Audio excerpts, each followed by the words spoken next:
Hi friends, எல்லோரும் எப்படி இருக்கீங்க? இங்கே நிவாஷினிக்கு வந்து ஸ்கூல் யூனிஃபார்ம்ஸ்லாம் வந்து இங்கே வந்து ஷாப்ஸில் வந்து சேல்ஸ் பண்ண ஆரம்பிச்சிட்டாங்க. ஸ்கூலில் வந்து யூனிஃபார்ம்ஸ் கொடுக்க மாட்டாங்க, வெளியில் வந்து ஷாப்பில் தான் வந்து நம்ம வாங்கணும். ஸோ அதனால் வந்து இங்கே ஆஃபர் போட்டிருந்தாங்க. சரி, அதனால் வந்து நம்ம முன்னாடியே கொஞ்சம் போய் வாங்கிடலாம் அப்படின்னு சொல்லிட்டு நாங்கள் வந்து போய் வாங்கிட்டு வந்துட்டோம். ஸோ என்ன கலர் அப்படின்னு பார்த்தீங்கன்னா, மேலே வந்து ஒரு ஒயிட் ஷர்ட், அதுக்கப்புறம் வந்து ஒரு ப்ளூ கலர் ஸ்கர்ட். இது வந்து மண்டே டு தேர்ஸ்டே வந்து இந்த யூனிஃபார்ம் போடுவாங்க. அதுக்கப்புறம் ஃப்ரைடே வந்து பார்த்திங்க அப்படின்னா காமனான ஸ்போர்ட்ஸ் டே. ஸோ எல்லாத்துக்கும் வந்து ஒயிட் கலர் ஸ்கர்ட், அந்த டிஷர்ட்ஸ் வந்து இனிமேல் தான் ஸ்கூலில் வந்து கொடுப்பாங்க.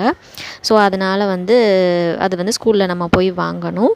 அப்புறம் லன்ச் வந்து நான் ஏற்கனவே பண்ணி வச்சுட்டு போயிட்டேன். ஒரு புலாவ் வந்து பண்ணியிருந்தேன், ப்ளெயின் புலாவ்.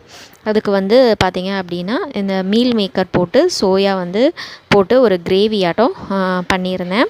கூடவே வந்து ஈவினிங் டைமில் வந்து ஸ்நாக்ஸ் சாப்பிட்ணும் அப்படின்னு சொல்லிட்டு பனானா சாக்லேட் ஃப்ளேவர் யூஸ் பண்ணி